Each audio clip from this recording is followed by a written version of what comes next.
l'univers est en train de souffrir et il attend, c'est quand que les enfants de Dieu, les fils et les filles de Dieu se lèvent, prennent leur autorité et amènent le royaume de Dieu sur la terre. C'est quand qu'il nous délivre de la vanité de celui qui s'est dressé pour être Dieu alors qu'il n'est qu'une créature, Satan qui a été vaincu.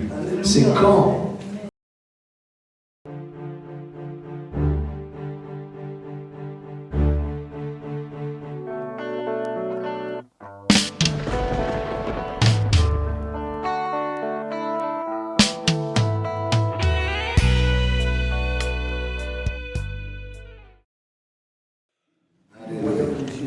Alors, je fais exprès un peu de bouger, c'est pour tester le caméraman.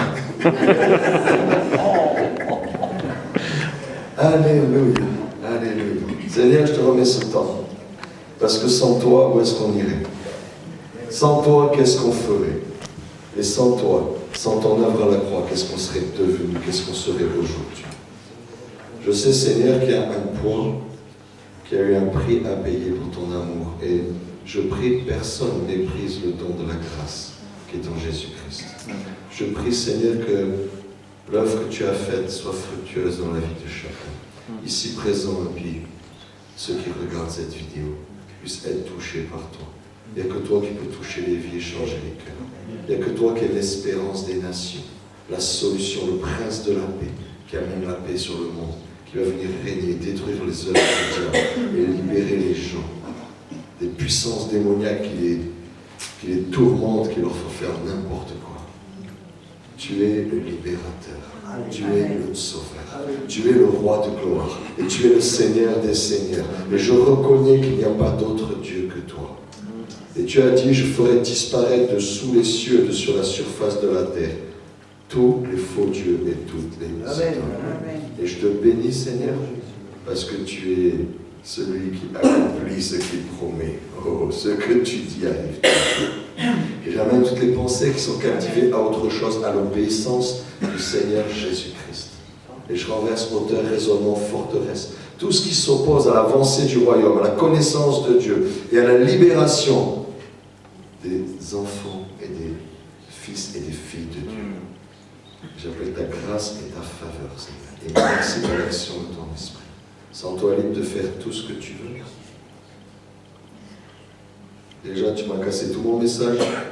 Alors, Seigneur, merci pour ton message. Amen. Au nom de Jésus. Amen. Il est parfait. Amen. Alléluia. Alors, j'ai le choix d'appeler un autre pasteur. Sauf le caméraman. Sauf le caméraman. C'est ma petite blague avec Benoît. Des fois, je me dis, je ne sais pas si c'est pas toi qui vas prêcher aujourd'hui. C'est une petite pression, mais en vrai, ça peut arriver.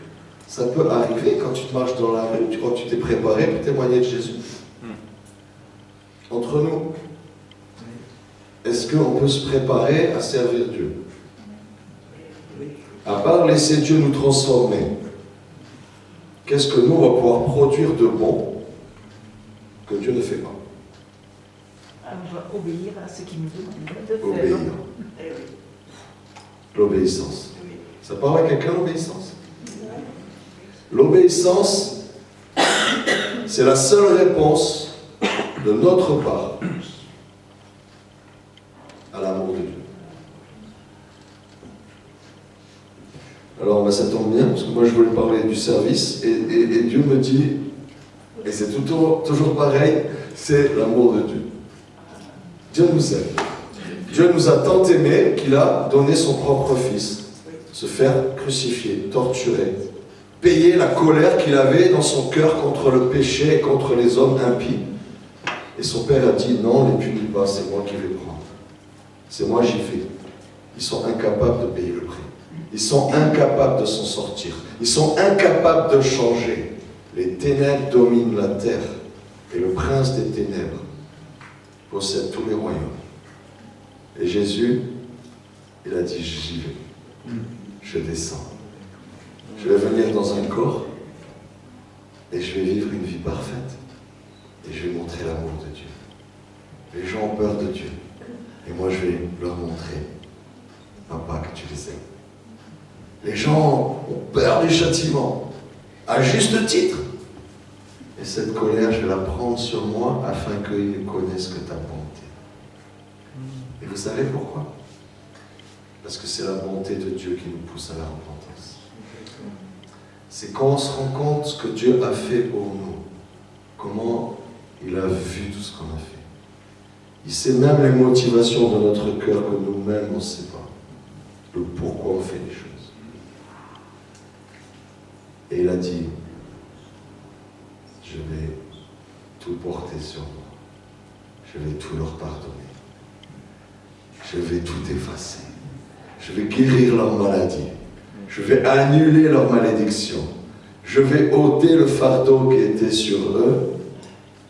Je vais tout prendre sur moi et je vais les libérer. Et moi, j'ai trop envie de parler de ce que nous, on est censé faire face à tout ça. Mais Dieu insiste sur le fait qu'il est vraiment venu faire ça. Il a vraiment eu la barre arrachée.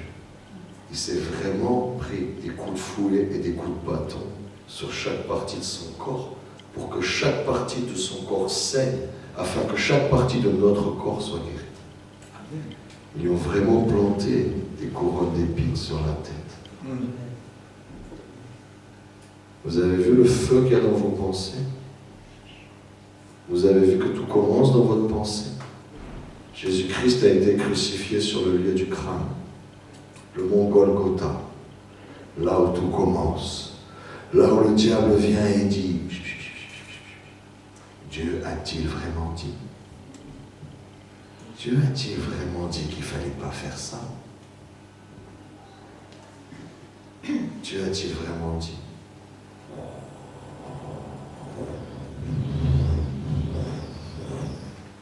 La machine commence à marcher et on ne peut plus s'arrêter. Dieu a payé le prix et il a saigné aussi dans ses pensées et dans sa volonté. Je ne sais pas si vous avez réfléchi à ce que Jésus a vécu dans le jardin de Gethsémani. Il est là en train de prier. L'esprit prophétique, c'est l'esprit de Jésus. Il sait ce qui va lui arriver. Il sait qu'ils vont le rejeter. Il sait que les gens qu'il a établis sur la terre pour porter la loi de Dieu, pour préparer sa venue, seront ceux qui en premier vont venir l'accuser, le rejeter et le mettre en mort. Il sait qu'il vient mourir pour des pécheurs qui ne veulent même pas de lui. Il sait qu'il va souffrir et les gens vont s'en moquer et vont lui dire, vas-y, descends de la croix. Sauve-toi toi-même, si tu es le Fils de Dieu. Et ils vont rigoler de lui. Il sait la douleur qu'il va ressentir dans son être. Parce qu'il dit, c'est par ces meurtrissures que vous êtes guéris. Est-ce que tu te rends compte l'identité de la maladie, de la malédiction et de la souffrance qui vient, cette entité spirituelle qui vient sur toi et qui peut donner des souffrances et des maladies? Il a pris la totalité de toutes les maladies, de toutes les souffrances, de tous les malheurs, de toutes les persécutions, de toutes les infirmités, de tous les péchés, de toutes les iniquités. Il a tout pris sans en laisser une miette qui serait portée par quelqu'un d'autre. Et il savait ça. Et lui se rappelle qu'il est Dieu. Et que dans le ciel, il est glorieux. Tout le monde se prosterne devant lui. Et tout le monde l'honore. Et le loue. Et l'élève. Et l'exalte. Et lui obéit. Et sont prêts à se battre pour lui. Il dit, mais je pourrais demander à mon Père des légions d'anges. Il viendrait me délivrer à l'instant même. Et il a ça. Et il a l'autre chemin. Étroit. Petit. Difficile. Et par amour, il va choisir celui-là. Aucun être humain, en voyant le film de ce qu'il devait vivre, aurait si dit en disant, ouais, moi, ok, je vais faire ça. Oh, le scénario a l'air bien, je vais faire ça. Je vais être un héros, je vais sauver tout le monde. Non. Je pense que si Dieu te montre les choses, tu dis non. Même Jésus, dans sa volonté à mourir à lui-même, à faire la volonté du Père, dans son combat à l'intérieur, ça a mis une telle pression qu'il a transpiré des grumeaux de sang. Je ne sais pas si tu vois le niveau de volonté pour aller contre tout ce que tout ton être te dit de partir en courant, et que toi, par amour pour le Père et par amour pour les hommes, tu dis non, je vais contrer contre tout ça et je vais quand même faire ce qu'il faut faire. Paul nous dit, vous n'avez pas encore lutté contre le péché jusqu'au sang. Jésus le fait. L'amour de Dieu, il est pour chacun d'entre nous. Et il est sans condition. Sans condition. Tu peux chercher. Tu peux faire des grimaces. Tu peux pécher. Tu peux te détourner de lui. Tu peux râler. Tu peux faire des choses dont il a horreur. Être la personne la pire de la planète. Il n'y a rien. Cherche dans la parole. Il n'y a rien qui peut te séparer de l'amour que Dieu a manifesté pour toi à la croix. Rien. Il n'y a écrit rien. Parce que l'amour, il est gratuit. L'amour, il est inconditionnel. L'amour, c'est comme la nature de Dieu, c'est sa respiration. Il sent l'amour. Il brille de l'amour. Il respire l'amour. Il transpire l'amour. Même sa transpiration, c'est de l'amour. T'es près de Dieu, c'est de l'amour. Et tu ne peux pas changer ça, c'est sa nature. Il ne peut pas dire à toi, tiens, je t'aime pas, je ne vais pas être moi-même aujourd'hui à cause de toi. Ça ne marche pas. Dieu est amour. Et il nous a aimés jusqu'à voir son propre Fils avec qui il était en communion de toute éternité. Le Père, le Fils et le Saint-Esprit dans une synergie et une communion, en étant à la fois chacun différent et à chaque fois tellement unis qu'ils sont un et qu'il n'y a qu'un seul Dieu. Et cette unité-là a explosé et Dieu a accepté qu'elle soit brisée quand Jésus a porté notre péché et a été séparé de Dieu pour être jeté en enfer à notre place. Dieu a accepté ce prix. C'est son amour. Je ne peux pas annoncer autre chose que ce que Dieu a fait et que ce que Dieu il est. Il est amour. Et la Bible dit que c'est la bonté de Dieu qui nous pousse à la repentance. Les fruits de tout ça, notre réaction, notre changement de vie, nos choix futurs, quand on a rencontré ce Dieu d'amour, ça, c'est notre problème. Parce qu'une fois que tu l'as rencontré, c'est compliqué de faire semblant que tu ne l'as pas rencontré. J'ai essayé. Moi, c'était trop gros. C'était trop gros l'amour de Dieu. C'est trop gros. Tu dois mourir, tu as fait n'importe quoi de ta vie, tu payes le prix de tes fautes, tu vas jusqu'au bout, tu t'entêtes jusqu'au bout et au bout tu es mort. Et lui il vient et puis il te dit non. Tu as une deuxième chance. Et pourquoi j'ai une deuxième chance? En quoi je mérite? J'ai tout gâché, j'ai fait n'importe quoi, j'ai fait exprès de faire l'opposé de tout ce qu'on m'a dit, j'ai fait tout bien, et après j'ai dit tiens ça marche pas, je vais essayer de faire tout mal maintenant. Et je fais l'opposé de tout ce qu'on m'a dit, tout ce qu'il fallait faire, tout ce que mes parents m'ont dit. J'ai fait tout bien, jusqu'à être ingénieur Bac plus 5, c'est bon, j'ai réussi mes études, j'ai réussi, c'est bon, j'ai tout là, ok. Maintenant, je fais ce que je veux et je fais tout l'inverse. On va voir ce que ça donne. Parce que moi, pendant que je bossais, mes copains, ils s'amusaient. Pendant que moi, j'étais sérieux, eux, ils se lâchaient. Et j'ai dit, je vais goûter ça aussi. Et je vais me lâcher là-dedans. Pourquoi ça n'userait pas? Pourquoi toujours faire le bien et... On va se lâcher. On va goûter l'autre côté. Et l'autre côté, il mène à la mort. Ah, il n'y a pas de souci. L'autre côté, il a un bon goût au début, et à la fin, tu meurs. Ça s'appelle le péché.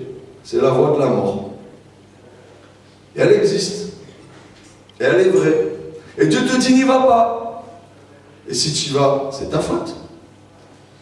Si tu pêches, c'est ta faute. Peut-être des esprits t'ont conduit pas.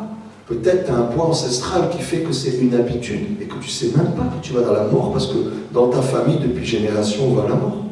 Parce que dans ton pays, il y a une culture où on va à la mort tous, depuis toujours. Et on refuse Dieu. Mais c'est quand même ton choix. C'est quand même ta vie. Et ce qui t'arrive, c'est mérité. Et l'amour de Dieu va jusque-là. Jusqu'en enfer. Jusqu'au séjour des morts, il est allé Jésus. Jusqu'au séjour des morts, tu peux mourir, Dieu va t'être chercher.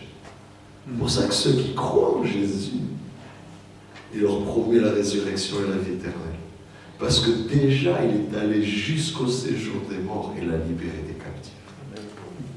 Il n'a pas dit, je vais t'envoyer quelqu'un. Je vais te donner un livre. Je vais te donner une loi, une règle, et tu la feras et ça sera bien. Non, il a dit, je viens. Si tu es tombé dans une fosse, Jésus vient dans la fosse. Si tu sens mauvais, Jésus vient quand même te serrer dans ses bras. Et l'amour de Dieu, il est inconditionnel. Il n'y a aucune raison de ne pas y avoir droit. La seule chose que tu peux faire, c'est te priver toi-même de l'amour de Dieu. Qui s'est déjà privé de l'amour de Dieu? Avant de le connaître tous. Même en le connaissant. Ah, Jésus, tu guéris et tout. Ouais, mais là, j'ai un peu abusé quand même. Ben non. Ouais, moi, tu m'as guéri au début, mais quand même, la deuxième fois, c'est ma faute. Hein. Au début, tu m'as fait plaisir. Maintenant, il faut que je gagne. Ben, mon salut, quoi. Tu m'as fait grâce au début, mais maintenant, il faut que je marche un peu dans tes voies, quoi. Il faut que je construise, il faut que je bâtisse, il faut que je réalise. Il faut que je devienne comme toi, il faut que je fasse. On peut dire non à la grâce de Dieu. Et Jésus dit, ne vous privez pas de la grâce de Dieu. Que personne soit privé de la grâce de Dieu. Personne ne soit privé de la grâce de Dieu. Ce que tu as vécu à ta conversion, ce que Dieu t'a donné à ta conversion, c'est pour toi. Et Dieu m'a montré, la semaine dernière, qu'il y a des sources où j'ai bu. Et j'ai dit, merci Seigneur, tu m'as fait voir cette source. Et ça va bien. Et je continue à marcher dans le désert et il y a d'autres sources sur le chemin. Et il me dit, mais ta source là, c'est la tienne. Tu peux venir tous les jours. Tu as été guéri une fois, tu peux être guéri tous les jours. Tu as été pardonné une fois, tu peux être pardonné tous les jours. Tu as été relevé une fois, tu peux être relevé tous les jours. Tu as été fortifié une fois pour réussir et te battre contre un obstacle, une épreuve, une difficulté, un adversaire. Tu peux refaire ça tous les jours. Parce que la source en toi, elle est éternelle. C'est ta source. C'est ta source. Il nous arrive de courir après les hommes de Dieu. Il nous arrive, de temps en temps, à chercher des ministères, des prophètes, des grands hommes de guérison. C'est vrai, c'est encourageant de voir des gens qui ont une super onction. Moi, j'étais baptisé par un pasteur dans l'église. Il priait pour la première personne, là. Elle disait, moi, je veux la prière. Il priait. Tout le rang devant est tombé. Tout le rang derrière est tombé. Le troisième aussi. Il fait, oh, pardon. Tous les trois premiers rangs, il priait, tombé. Et tu te dis, waouh! La gloire de Dieu, la puissance de Dieu, les dons que certains hommes de Dieu ont pour amener les gens à la foi et à croire que Dieu est Dieu et il est bien leur sauveur. Et c'est extraordinaire. Et franchement, si les dons de Dieu c'est des glaces, moi je veux goûter tous les parfums. Je veux goûter toutes les versions. Amen. D'accord? Je ne veux pas me priver de ce que Dieu a donné sur la terre, c'est pour nous. Dans le ciel, ça sera 100 fois 10 milliards à l'infini. Donc ce qu'il donne sur la terre, Dieu a dit, je vais donner des dons aux hommes. Il a donné des ministères avec des choses particulières qui viennent du ciel. Un petit aspect du caractère, de la personnalité, de l'identité, de la puissance, de la gloire et de l'autorité de Jésus. Un petit morceau. Il donne un à lui, un à lui, un à elle, un à lui, un à elle. Et tous ensemble, c'est le corps de Christ, ça fait Jésus. Mais individuellement, on a un petit morceau chacun. Il faut trouver ce morceau. Il faut le faire briller. Il faut l'utiliser. Ça fait partie de notre réponse à l'amour de Dieu. Parce que comment les autres ils vont goûter l'amour de Dieu? Si la source que Dieu m'a donnée, je la déverse pas. Comment on fait? Moi je sais comment la plupart les font. C'est comme j'ai fait moi. C'est viens Jésus, il t'aime et tout. Ouais, viens. Mais viens, va voir le pasteur. Viens, il va s'occuper de toi. Mais viens à Jésus, il va prier pour toi. Ah, viens à l'église, le pasteur, il va te faire des cours de disciples. Viens à l'église, on va prier pour toi, on va te délivrer. C'est le pasteur qui va le faire. Viens. Il y en a un qui bosse. Viens, c'est cool, c'est gratuit, viens. Mais en fait, on a tous une portion de Dieu. C'est notre travail. Et c'est là où je reviens à ce que j'avais sur mon cœur, c'est que on a été sauvés, c'est magnifique, et l'amour de Dieu est glorieux. Et on n'a qu'un message, c'est l'amour de Christ. Le royaume de Dieu vient. Ce roi merveilleux arrive. Son amour est vrai. Et si je le goûte, j'ai envie de changer et de me préparer à sa venue. J'ai envie de travailler à la venue de celui qui m'a tant aimé. Parce que si lui vient sur la terre, ça ne sera plus la même. Si au lieu de tous les présidents et les rois et les dictateurs et tout ce que tu veux, c'est Jésus qui vient régner, je peux te dire que ça ne va pas être la même chose sur la terre. La répartition des richesses ne va pas être la même. L'impact des maladies sur les êtres humains ne va pas être la même. L'impact de la mort sur les êtres humains ne va pas être le même. L'impact des maladies, des malédictions, des souffrances et des dominations démoniaques sur les êtres humains ne va plus être la même. Parce que c'est Jésus-Christ qui commande. Et Satan a été vaincu. Amen. Et Jésus vient établir un royaume sur la terre qui ne sera jamais détruit. Et il va anéantir tous les autres royaumes. Amen, Seigneur. Ça, c'est ce qui est annoncé dans la Bible. Ça, c'est ce que Dieu fait. Il a fait disparaître les Babyloniens, les Assyriens, il a fait disparaître les Grecs et les Romains, il a fait disparaître l'Empire ottoman, il a fait disparaître l'Empire romain, il a fait tout disparaître. Tous les gens qui se sont dit on est les rois du monde, on est les meilleurs, et on fait une dynastie sur plusieurs centaines d'années, peut-être même 1000 ans, ils sont où ces royaumes? On ne sait même pas qui c'est. On ne sait même pas ce qu'ils faisaient, on ne sait même pas le nom de leur Dieu. Ils se croyaient les rois du monde, ils sont devenus poussière, on ne sait même pas qui c'est. Il faut faire des fouilles archéologiques pour trouver un vase et se dire peut-être les Babyloniens faisaient ça. Je ne sais même pas qui c'est.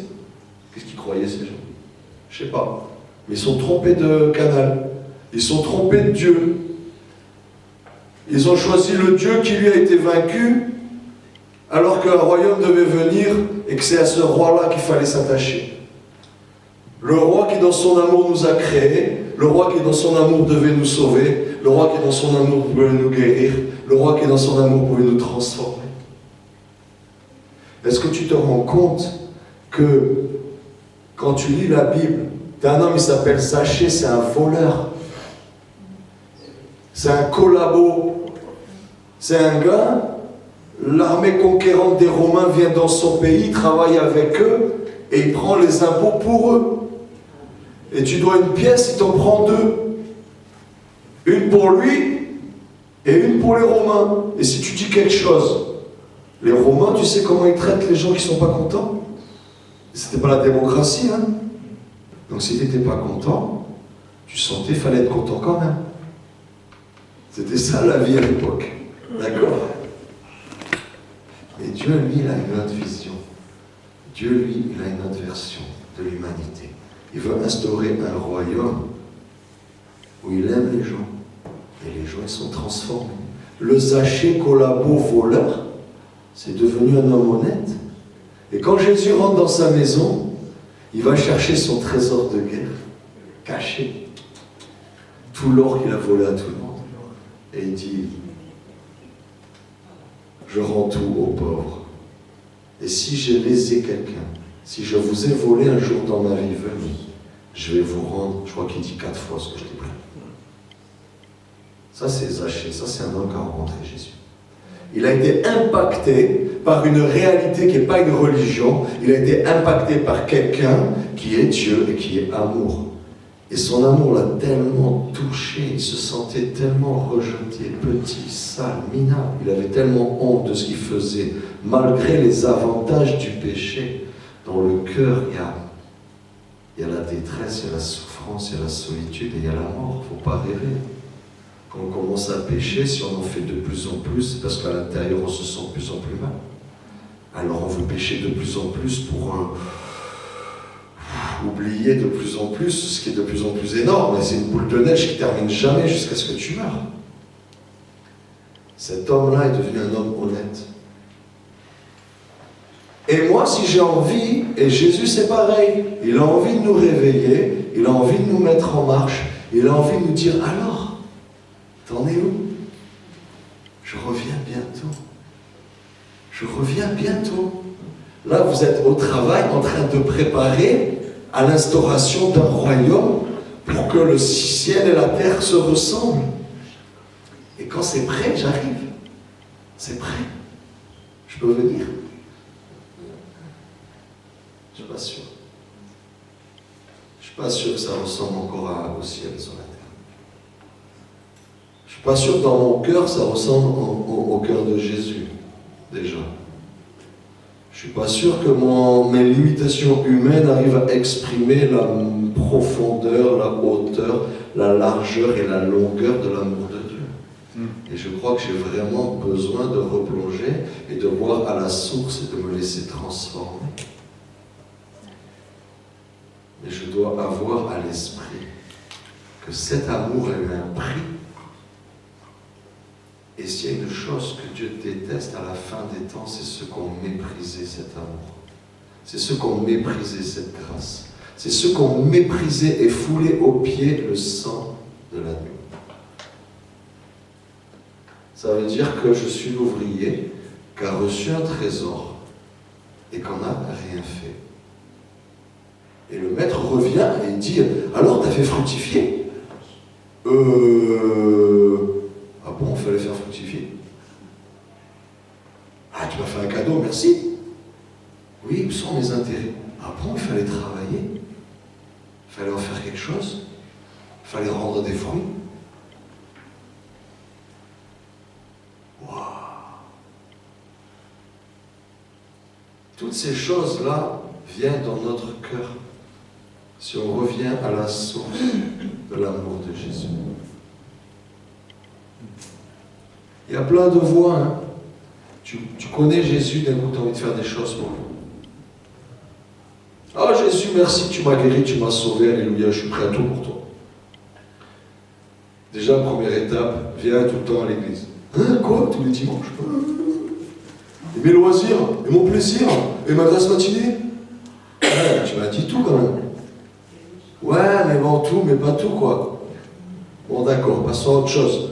Bon, alors, je te donne la vie, la prospérité, la santé, la richesse, et pour que je sois toujours ton maître, et qu'un autre esprit ne vienne pas régner dans ta vie, tu dois faire comme Abraham et me donner 10% de tout. Ce qui instaurera ma seigneurie et ma place numéro 1 dans ton cœur. Quoi, Seigneur, mon argent? Ah non, je te donne tout, Seigneur, mais pas tous mes dimanches et pas tout mon argent. Ah, ok. Bon, alors, ben, tu vas aller témoigner de moi, alors. Ah ouais, mais moi j'ai peur, hein. Puis je suis timide, hein. Puis tu te rends compte, j'ai une position sociale avec un travail, je ne peux pas faire n'importe quoi. Ok, Bon alors, pas ça, pas ça, pas ça. Bon, il reste quoi? Ah, je viens chanter à l'église de temps en temps. Ah, cool, super, merci. Ça fait plaisir. Jésus, il est content qu'on vienne le célébrer. Il est content. Mais qu'est-ce qu'on fait pour Jésus dans notre cœur? Jésus vous aime. Jésus vous aime. Et dès que vous n'êtes pas bien, vous pouvez vous approcher de lui. Dès que vous n'allez pas bien, vous pouvez vous approcher de lui. Si tu as goûté à la grâce elle est toujours là. D'accord? Si tu as perdu l'adresse, cherche dans ton cœur. Jésus est toujours là, il va te donner l'adresse et tu vas retrouver la source. Tu vas reboire. Et quand tu auras bu, tu auras envie de venir t'unir avec des frères qui boivent à leur source aussi. Et tu vas louer avec eux. Et eux, ils vont sortir des choses de leur bouche qui viennent de la source de leur cœur. Et il y en a qui proclament la parole. Il y en a qui disent l'amour de Dieu. Il y en a qui pleurent. Il y en a qui dansent. Il y en a qui chantent. Il y en a qui se prosternent par terre. Il y en a qui sortent et vont évangéliser. Il y en a qui prennent leur argent, ils vont faire des offrandes. Il y en a qui vont donner aux pauvres. Il y en a qui vont ouvrir leur maison. Il y en a qui vont faire des orphelinats. Il y en a qui vont faire des hôpitaux. Il y en a qui vont créer des entreprises pour amener des finances, pour financer les ministères, pour qu'eux, ils prient et ils prêchent au lieu d'aller travailler pour gagner leur vie. Il y en a, ils vont servir dans l'église à faire le ménage, à nettoyer les toilettes, d'autres à s'occuper des enfants. Il y en a, ils viennent faire de la louange et de la musique. Il y en a, ils prient, ils intercèdent pour que l'onction soit sur toi quand tu prêches. Il y en a, l'amour de Dieu, il fait un fruit bizarre, qui a un goût magnifique. Et tu ne peux pas diriger ça. Tu ne peux pas forcer ça. Tu ne peux pas dire, toi, au ménage. Oui. Ceci dit, ça commence comme ça. Moi, j'ai fait le ménage, j'ai fait le balai, j'ai nettoyé les toilettes, j'ai amené à manger dans la cuisine, j'ai servi aux tables, j'ai fait la sono, après j'ai fait jeûne et prière, après j'ai fait les réunions d'hommes, après on m'a demandé de prêcher. Il fallait que je goûte tous les postes, il fallait que je sache comment ça fonctionne. Et à chaque endroit, tu apprends quelque chose sur ton cœur. À chaque endroit, tu apprends la soumission à celui qui a reçu plus que toi. Et tu apprends. À chaque endroit, tu goûtes une grâce de Dieu qui est utile. Parce qu'il n'y a pas que ta grâce. Il n'y a pas que ton don. Même si tu ressuscites des morts, il faut des gens qui débouchent les oreilles. Il faut des gens qui prêchent. Il faut des gens qui forment des disciples. Il faut des petits doigts. Tous les doigts sont utiles. Il faut un petit doigt pour aller déboucher l'oreille pour qu'on entende l'évangile. Alléluia. Donc tout est utile. Tout est utile. Mais reviens à ta source de l'amour. Dieu nous dit dans l'Apocalypse, ce que j'ai à te reprocher, c'est que tu as perdu ton premier amour. Vous l'avez déjà entendu ça? Ouais. Alors vous les jeunes convertis qui êtes follement amoureux de Jésus et que juste on dit Jésus, vous êtes déjà débordants. Profitez.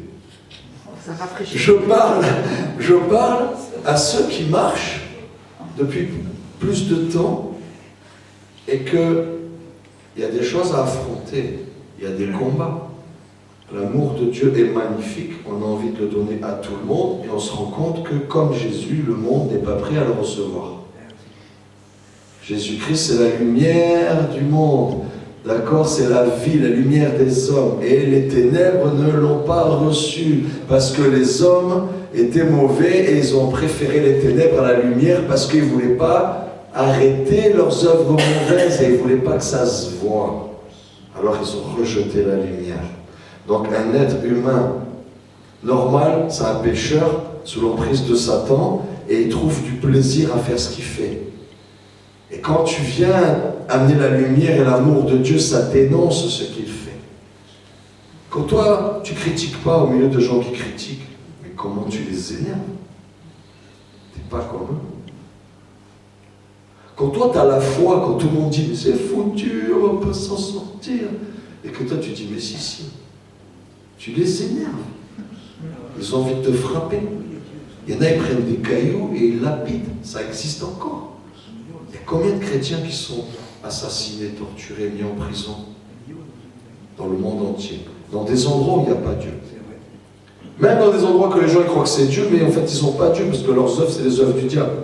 Le diable ne vient que pour voler, égorger et détruire. Alors quand tu détruis, que tu égorges, que tu assassines et que tu voles, c'est pas Dieu qui te fait faire ça, c'est Satan. Même si tu mets le nom de Dieu sur ton drapeau, tu fais les œuvres de Satan. D'accord? Et tout le monde fait les œuvres de Satan sans faire attention, sans savoir. Et toi, quand tu es témoin, tu es une lumière, ça éclaire. Même si tu crois que tu es jeune converti, que tu es nul, tu as péché, tu n'es pas bien, tu n'es pas en forme, tu n'as pas la foi, tu te sens fragile, en toi, il y a une lumière, ça éclaire. Tu es une lumière. Tu portes la lumière divine. Que tu le veuilles ou pas, en toi, la lumière originale de Jésus est venue habiter en toi et il y a une portion de lui qui brille. Amen. Et donc ça produit des bonnes choses et ça produit de l'adversité. Et donc ceux qui sont exercés à cette adversité peuvent se rendre compte qu'il y a des combats dans la vie. Et c'est pas le tout beau, tout joli du début où alléluia, Dieu te fait plein de cadeaux et ça va bien. Mais à un moment, Dieu te fait plein de cadeaux et il se retire un peu pour voir si tu le suis. Comment on fait marcher les enfants? Moi, mon fils, vers 1 an, mon fils aîné, là, vers 1 an, là, il te tient. Et qu'est-ce qu'on fait? On lâche un peu, on recule. Boum! Ça arrive. Ça fait partie de l'apprentissage. Donc quand je dis, je parle à ceux qui sont plus anciens dans la foi, c'est qu'ils ont fait des booms en marchant avec Jésus pour le rattraper, d'accord? Et le boom que tu tombes, ça fait partie du job. Ça fait partie de l'apprentissage. On a appris à marcher comme ça. On a appris à faire du vélo comme ça. Vous vous rappelez quand on a enlevé les petites roulettes? Moi, mon père, il me dit, je suis là, je suis là, je suis là. Vas-y, vas-y. Ouais, j'arrive, papa, c'est cool. Et d'un coup, je me retourne et ça faisait 10 mètres qu'il n'était plus là. Et moi, je croyais qu'il me tenait, donc j'étais plein de confiance. Et j'y arrivais. Dès que j'ai vu qu'il n'était pas là, j'ai fait comme Pierre. Quand il marche sur l'eau. Mais c'est comme ça que ça marche. Dieu nous attire un peu plus loin. D'accord? Donc c'est pas, oh Dieu m'a abandonné, c'était mieux avant, tout ça. Nanana. Non, c'est Dieu nous fait naître, on est des bébés spirituels. Et puis il s'éloigne un peu et nous fait apprendre à marcher. Et puis il s'éloigne un peu et nous fait apprendre à courir. Et puis il s'éloigne un peu et nous fait faire du vélo. Et puis il nous fait faire des choses glorieuses. Il y a des gens qui vont prêcher dans des pays où on assassine les chrétiens. Et c'est des pas de foi que Dieu leur a amené à faire en reculant un petit peu plus. C'est juste que si nous on ne le suit pas, on ne va pas dans la mission que Dieu a prévue pour nous. Et la mission, elle est faite pour nous. Et je vais terminer là-dessus parce que j'ai vraiment... Je vais vous dire pourquoi je vous raconte tout ça. L'amour de Dieu vient toucher nos cœurs et nécessite une réponse. Et au début, la réponse, c'est l'obéissance à sa parole. Ça veut dire que j'apprends à ne plus pécher. Dieu n'aime pas ça. Dieu m'aime. Moi, j'aime ça. Dieu n'aime pas ça. Qu'est-ce que je fais? Est-ce que l'amour de Dieu que j'ai goûté arrive à me faire me sacrifier moi-même mon plaisir pour arrêter de pécher et suivre Dieu un peu plus loin? Ça, c'est la première étape de tous les chrétiens.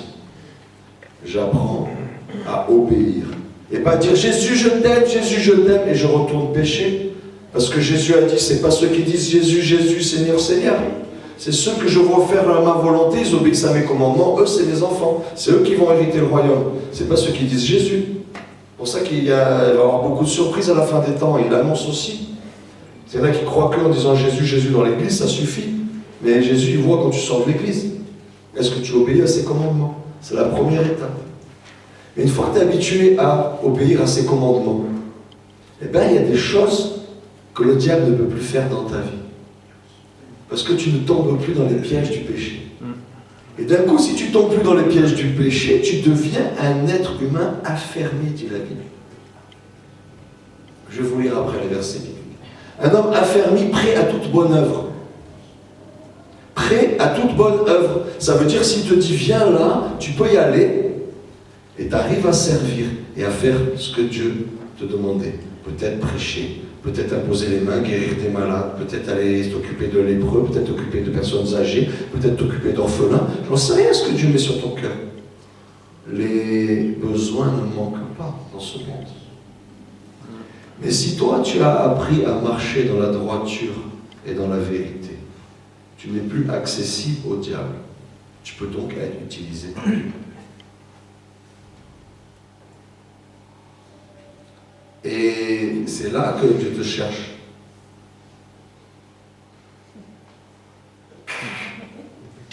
Vous entendez, ça craque un peu là. Là, le passage sur la deuxième vitesse, ça craque. Là où Dieu te cherche, c'est pas que tu es dans l'église et tu es bien et Dieu te bénit et il t'aime. Parce qu'il t'aimera toujours. T'inquiète pas, il t'abandonnera jamais, il a dit. Donc le gars qui a dit je vais mourir pour toi sur la croix, je vais ressusciter, il est allé mourir sur la croix, il a ressuscité. Quand il te dit je vais être avec toi, il va être avec toi. Ok? Il ne va jamais t'abandonner, il ne va jamais t'abandonner. Tu sais.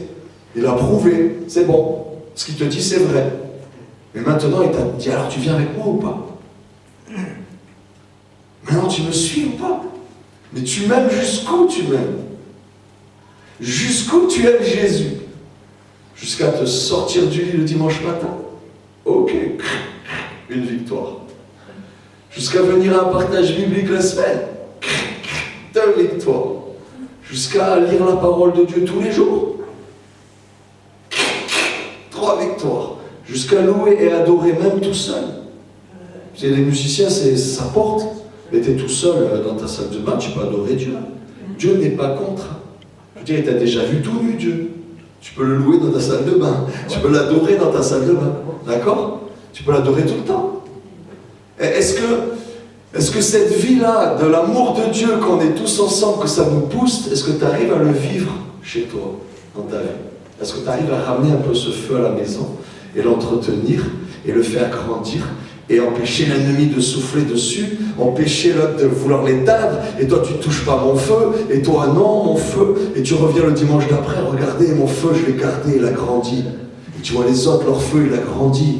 Waouh, quand on se met ensemble, mais c'est encore plus puissant. C'est comme ça qu'une église grandit. Parce que vous avez tous grandi, des gens dans cette église qui n'ont jamais été évangélisés par nous, sont venus dans cette assemblée, on ne sait pas comment. Parce que ce n'est pas nous qu'on a fait un filet et un lasso pour les attraper. Et il y en a 8 qui veulent se faire baptiser cette année. 8. Alors qu'on sort du Covid, on n'a pas de local, on ne fait plus d'évangélisation. Juste, on demande à Dieu de nous sanctifier, de purifier nos relations entre nous, de mettre en pratique la parole de Dieu, d'être dans la lumière et pas se cacher des choses. D'être dans la lumière et dire la vérité. D'être dans la lumière, oui, j'ai péché, quoi. Je ne vais pas t'inventer la lune, j'ai péché, je te demande pardon, Seigneur. Ok, oui, tu m'as fait mal, mais je te pardonne parce que c'est écrit et Dieu m'a pardonné, je te pardonne aussi. Je mets en pratique la parole de Dieu. Et on commence à grandir et on peut être apte à toute bonne œuvre. Et moi, je crois qu'à un moment, les gens aptes à toute bonne œuvre qui se réunissent pour adorer, ils deviennent une assemblée puissante qui commence à gouverner dans la région où ils sont. Ils commencent à dire ça, on le refuse et ça s'arrête. Ça, on le maudit et ça sèche. Ça, on l'appelle au nom de Jésus et ça existe. Il y a beaucoup de choses à appeler sur la terre dans notre région. Et il y a beaucoup de choses à faire détruire. Il y a beaucoup de choses à détruire, beaucoup d'injustice, beaucoup d'égoïsme, beaucoup de choses des ténèbres.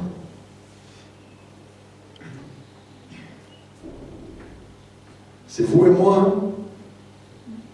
Quand on se plaint de en France c'est comme ça, dans mon pays c'est comme ça, dans ma région c'est comme ça et ça ne me plaît pas, c'est ta faute. Hein.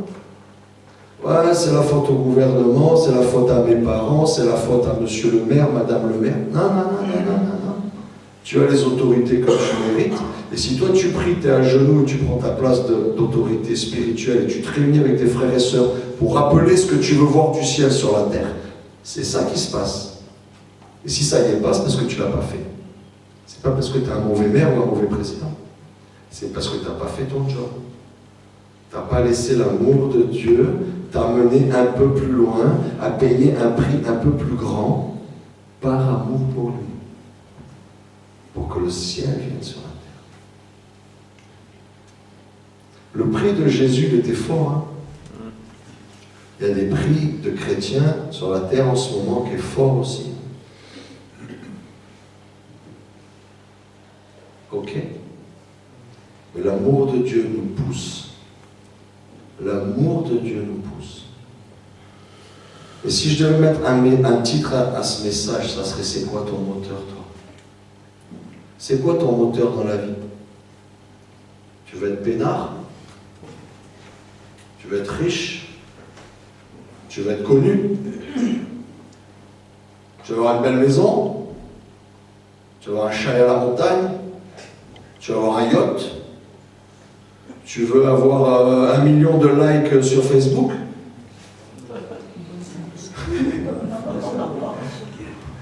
J'aime bien, il y a quelqu'un qui a dit avoir des amis sur Facebook, c'est comme être millionnaire au Monopoly. C'est pareil, c'est le même niveau.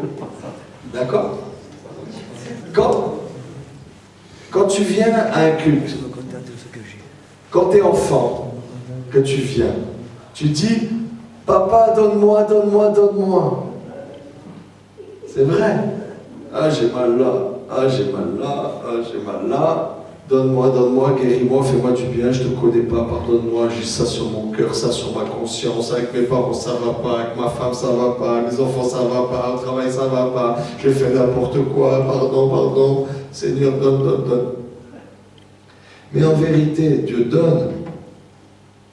Et vous savez que ce matin, c'est vous qui êtes venus donner à Dieu. C'est vous le sacrifice vivant.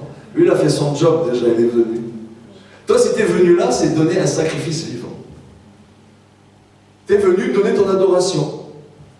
Tu es venu donner ta louange. Tu es venu donner de ta personne. Je monte comme un sacrifice vivant sur l'autel, ce qui est pour moi un culte raisonnable. Raisonnable, pas extraordinaire, juste raisonnable. Juste le SMIC de l'adoration, c'est je m'offre en sacrifice vivant sur l'autel. Ça, c'est ce que Dieu demande, le SMIC. Amen. Je crois qu'il faut laisser l'amour de Dieu nous bouleverser. Je crois qu'il faut laisser l'amour de Dieu grandir encore, tu sais. Des fois, tu maîtrises. Tu dis au Seigneur, tu ne me fais pas faire ça. Hein. Tu sais, il y en a qui disent, oh Saint-Esprit, si tu viens, je ne veux pas parler en langue. Je ne veux pas dire des trucs que je ne sais pas ce que je dis. Il y en a d'autres, ils disent, moi, hein, je ne veux pas tomber devant tout le monde. Hein. Par exemple, j'arrivais et boum, le gars il tombe. Ah, moi non, hein, quand même, non. Hein. Tu sais, je ne veux pas tomber en arrière, alors je tombais par devant. Tu sais, Dieu il te choque quand même. Tu ne veux pas tomber derrière, je tombe à genoux, je me fondrais face contre terre. Mais tu ne peux pas maîtriser Dieu. Il faut arrêter de dire je vais maîtriser Dieu. Parce que si tu laisses pousser l'amour de Dieu là, si tu l'entretiens, tu attises le feu, tu souffles, tu souffles, tu souffles, tu souffles, t'arrêtes pas, tu mets du bois, tu mets la braise, tu souffles, tu souffles, tu souffles, ça prend une couleur presque blanche là. C'est tout qui s'approche, s'embrasse, tu commences à avoir un feu, il ne peut pas s'éteindre. T'as vu ça? Rien qu'un barbecue, quand tu commences à souffler à fond, il ne peut pas s'éteindre. Il peut pleuvoir. Roberto, coucou, on a fait un barbecue à la Graus, il pleuvait à verse. Le feu ne s'est pas éteint. Il a fait du vent comme ça a attisé la braise. La braise, elle est devenue tellement chaude que l'eau n'a pas éteint la braise. Et si on laisse l'amour de Dieu nous remplir et devenir bouillant pour Dieu, on va faire des choses étonnantes. Vous allez faire des choses étonnantes. Vous ne savez pas ce que vous allez faire. Commencez pas à dire, quand je serai bouillant, je vais monter sur l'estrade. Parce que peut-être bouillant, tu vas aller imposer les mains à des personnes âgées et puis elles vont retrouver la marche et elles vont se lever, elles vont danser pour Jésus. Amen.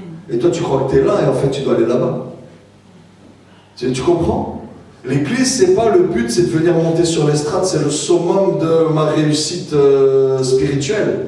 Le summum de ma réussite spirituelle, c'est que l'amour de Dieu m'a tellement embrasé, je me suis tellement entraîné à obéir à la loi de Dieu que le diable ne peut plus m'arrêter dans ma marche, que Jésus se recule pour m'amener quelque part plus loin, je le suis.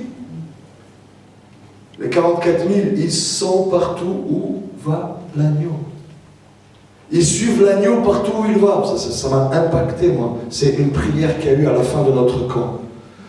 Il disait, moi, je veux te suivre, Seigneur. Mais il dit, je veux suivre l'agneau partout où il va. Tu vois, quand il va en Ukraine, quand il va en Corée du Nord, quand il va en Afghanistan, quand il va au Niger, quand il va dans la rue, quand il va à l'hospice, quand il va à l'orphelinat, partout où l'agneau de Dieu va, il y a des serviteurs qui le suivent. Et je crois que c'est ça notre part. Je crois que l'église que Dieu est en train de faire en Aveyron, et partout dans le monde, c'est des gens qui ont appris à marcher avec Jésus, qui ont attisé le feu. Ils n'ont pas besoin des autres pour les aider à marcher, sauf quand ils tombent. Mais ils ont besoin des autres pour partager un feu puissant, parce que 2 feux, ça fait un feu encore plus grand. 1 pour 1000, 2 pour 10 000. Ça, c'est la puissance des enfants de Dieu. 1 pour 1000, 2 pour 10 000. Des gens rasés pour Dieu, qui vont faire des trucs de fou. Oh, Jésus, vous écoutez ce que Jésus dit, l'onction qu'il a reçue. Tu m'as oint pour annoncer une bonne nouvelle aux pauvres, les petits, les malheureux, ceux qui n'ont droit à rien, d'accord? Pour libérer les captifs, pour délivrer les prisonniers, pour rendre la vue aux aveugles, pour faire entendre les sourds, pour purifier les lépreux, pour faire marcher les paralysés, pour ressusciter des morts et publier une année de grâce de la part de l'Éternel. Une année de vengeance de notre Dieu, où il vient réclamer à Satan tout ce qu'il a volé. Et il vient juger le prince des ténèbres. Ça, c'est l'onction qu'a reçu Jésus, que Jésus donne à l'église. C'est pas chanter des chants à l'église, alléluia. Même si ça fait partie de la marche. Ça va plus loin que ça. Amen. Regardez-la comme elle rigole. Regardez-la, lève-toi. Regardez-la. Elle arrive, elle a fait 2 semaines de camp d'été, à l'université d'été, notre formation de ministère de toutes les églises. 2 semaines, c'est culte, 10 heures par jour, pendant 15 jours. Elle sort de là, elle fait 1 semaine à la Graousse, où c'est 2 cultes par jour pendant 5 jours. Et là, elle, des idées. Je vous ai dit, elle est en train d'écrire le 3e tome du livre de ce que Dieu lui dit. D'accord? Pourquoi? Parce qu'il y a un feu qui est alimenté et qui s'est embrasé. Mais rappelle-toi ce feu. Rappelle-toi ton premier amour. Quand tu avais faim et soif de Dieu, qu'est-ce que Dieu t'a dit? Tu avais envie de prier pour les gens qui étaient dans la drogue. Tu avais envie de t'occuper des orphelins.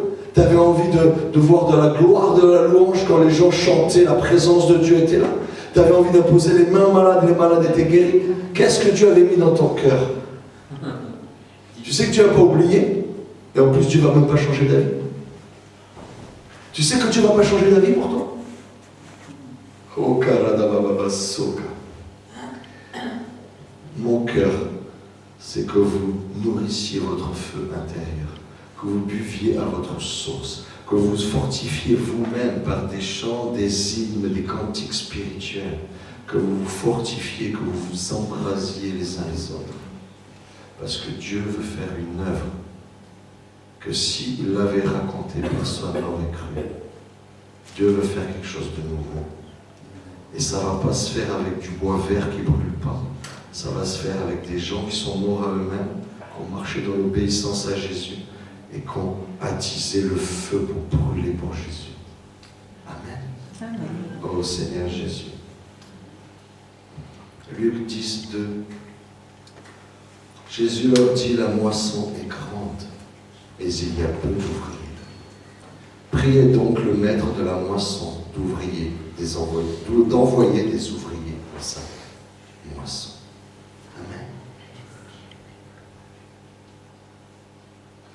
Galates 6, 9. Ne nous lassons pas de faire le bien, car nous moissonnerons au temps convenable si nous ne nous relâchons pas. Il y a une récompense au bout si on n'arrête jamais de marcher avec Jésus. Si on n'arrête jamais. Galates 6, verset 9. Le feu doit s'attiser de plus en plus. Si tu arrêtes, il s'éteint. Si tu arrêtes, il s'éteint. Il n'y a pas besoin d'être un grand pécheur. N'importe quel serviteur de Dieu qui arrête de marcher avec Jésus, son feu s'éteint et il retourne dans la chair et il meurt. C'est une loi spirituelle, la chair et le sang n'héritent pas le royaume de Dieu. Soit c'est ta chair qui commande, soit tu as allumé le feu suffisamment pour que la chair se consume et que tu marches dans la liberté des enfants de Dieu. Parce que c'est de ça dont il s'agit. Et pour terminer, juste cette phrase, ce passage. Merci Jésus. Alléluia. Merci Jésus. Romains 8, versets 18 à 22. Romains 8, versets 18 à 22.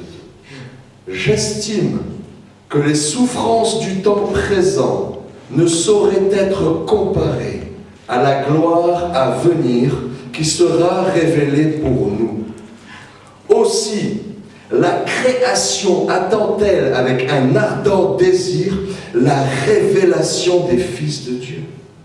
Car la création a été soumise à la vanité, non de son plein gré, mais à cause de celui qui l'y a soumise, qui est Satan. Mais avec l'espérance qu'elle aussi sera affranchie de la servitude, de la corruption, pour avoir part à la liberté de la gloire des enfants de Dieu. Or, nous savons que jusqu'à ce jour, la création tout entière soupire et souffre les douleurs de l'enfantement. Il n'y a pas que Dieu qui t'attend.